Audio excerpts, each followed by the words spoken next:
Curiosity drew him to the bend in the mountain road that afternoon, the kind of curiosity that feels less like interest and more like an unseen hand guiding the reins. Snow had been falling since dawn, soft as breath yet relentless, turning the world into a quiet white hush. Caleb Rourke reined his horse and saw her standing there, small against the vastness, coat thin, boots soaked, spine straight despite the tremble that betrayed her.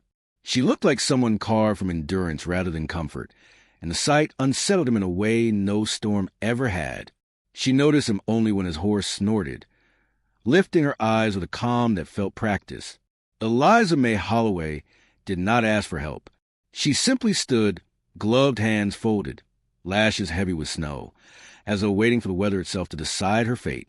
Caleb dismounted without thinking, shrugging off his coat and holding it out. It was a simple gesture, automatic, the sort a man makes without measuring consequence. She shook her head once, slow and certain, refusing him with a dignity that stung more than gratitude would have. For a moment they regarded each other in the frozen silence. Caleb saw the faint hollows beneath her eyes, grief worn thin by time yet never gone. Eliza saw a man weathered not just by cold but by solitude, his kindness cautious, almost unused. When she turned away, intending to continue on foot toward town, something tightened in his chest. He did not understand it then, only that leaving her felt like abandoning a truth he had not yet named. Eliza's steps were measured, conserving strength. Widowhood had taught her many quiet lessons, chief among them that dependence invited judgment. A year earlier she had buried her husband beneath soil still stiff with frost, standing alone while the town murmured behind gloved hands. Since then, sympathy had soured into suspicion, and kindness often came laced with conditions. She learned to refuse first, to endure privately, to carry her pain like a sealed letter no one else was allowed to read. Caleb followed at a distance, telling himself he was only making sure she did not fall. The lie was thin, but it served. He knew the rumors, the way her name traveled to the town like smoke from a bad fire, yet seeing her now stripped him of weight. She was not scandal or sorrow. She was a woman braving winter, because pride was all she had left. That realization pressed on him harder than the cold. The wind rose, sharp and sudden, and snow thickened until the road vanished beneath their feet. Eliza faltered, just once, catching herself before he could reach her. The smallness of the moment struck him deeply. Strength, he realized, was not loud. It was quiet refusal, standing even when knees shook. When the sheriff's distant voice called out warnings from the ridge, urgency replaced restraint. Caleb stepped beside her then, close enough that she could feel his presence without being touched. He spoke gently, offering shelter rather than rescue, his words careful not to wound her pride. A cabin stood higher up the pass, solid, warm, empty, just for the storm, he said. Nothing more was implied, and everything was. Eliza hesitated, weighing danger against the promise of heat, dignity against survival. The choice felt heavier than any she had made since burying her past. At last she nodded, once, and the decision seemed to drain what little strength remained. He guided her horse while she walked, never taking her arm, respecting the invisible line she guarded so fiercely. The cabin emerged from the white, like a held breath finally released. Inside, firelight chased the cold from the corners, and silence settled again, different now, shared. Eliza removed her gloves slowly, flexing stiff fingers, aware of him without meeting his gaze. Caleb busied himself with the kettle, giving her space, understanding that closeness must be earned, not claimed. They spoke little, yet something fragile formed between them, spun from restraint and mutual regard. As the storm raged outside, neither knew what would follow, only that the winter had already altered them in ways neither could undo. Winter loosened its grip slowly, as though reluctant to release what it had claimed. Days passed inside the cabin where quiet routines replaced fear. Eliza cooked, cleaned, stitched torn seams, each task restoring a sense of usefulness she thought lost. Caleb worked outside, chopping wood, repairing fences, returning each evening with snow in his beard and gentleness in his eyes. They spoke in fragments, careful sentences shaped by respect. Yet something unspoken warmed the space, a growing trust neither rushed nor named, content to breathe together while winter listened closely. Outside, the mountains watched, ancient, patient, holding secrets they understood. Town gossip reached them anyway, carried by Sheriff Bell one gray morning. He spoke carefully, eyes apologetic, explaining whispers had sharpened into judgment. A widow living alone with a man invited cruelty. Eliza listened, face calm, hands folded, though something inside recoiled. Shame returned like old weather, familiar and exhausting. Caleb watched her carefully, realizing how easily dignity could be bruised by voices never earned authority. When Belle left, silence settled heavy. Eliza thanked Caleb for shelter and began packing, certain she must leave before kindness turned costly again. That decision wounded him deeper than rumor ever could. He stopped. Eliza moved with practiced restraint, folding clothes that carried memory. Each stitch held a life interrupted, a future buried too soon. She believed departure proved gratitude, not rejection, yet her chest ached with unfinished warmth. Caleb struggled for words, knowing declarations would sound like claims. Instead, he spoke plainly, offering not rescue but partnership. "The cabin was empty before you," he said, voice steady. "Stay until spring. Stay because you are welcome."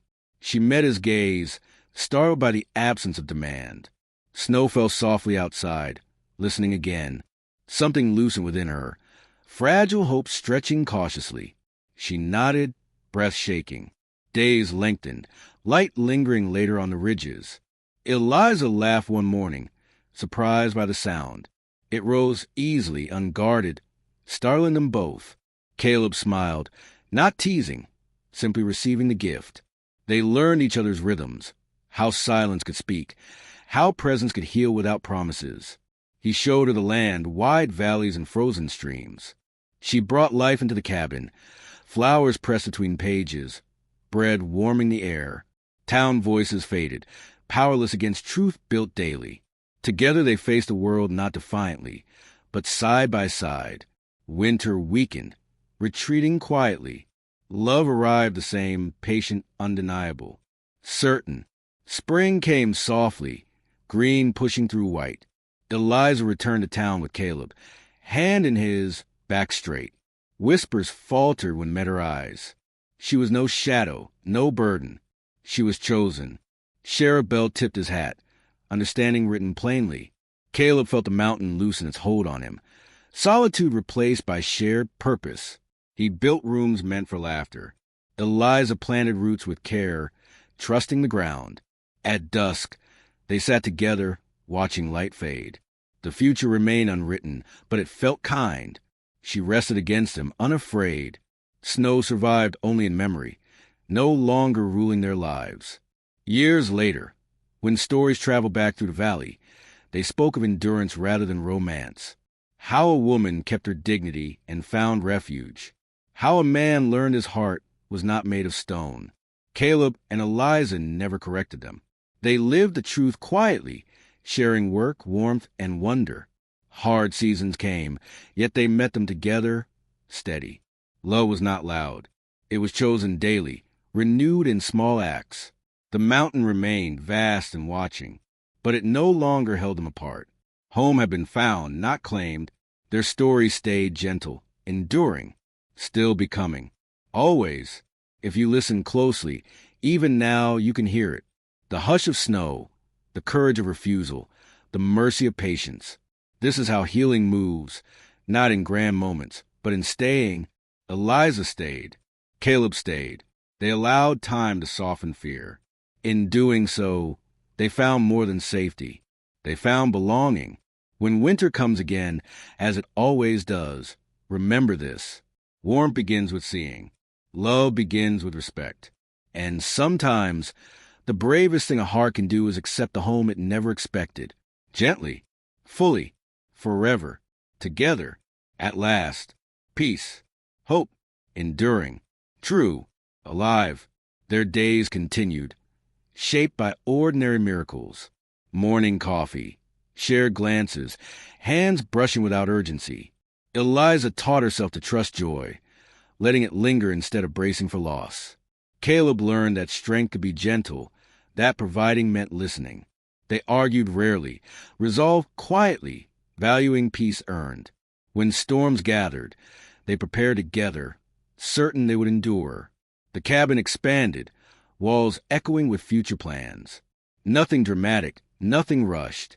Happiness settled slowly, like dust after travel. The mountain accepted them, no longer testing.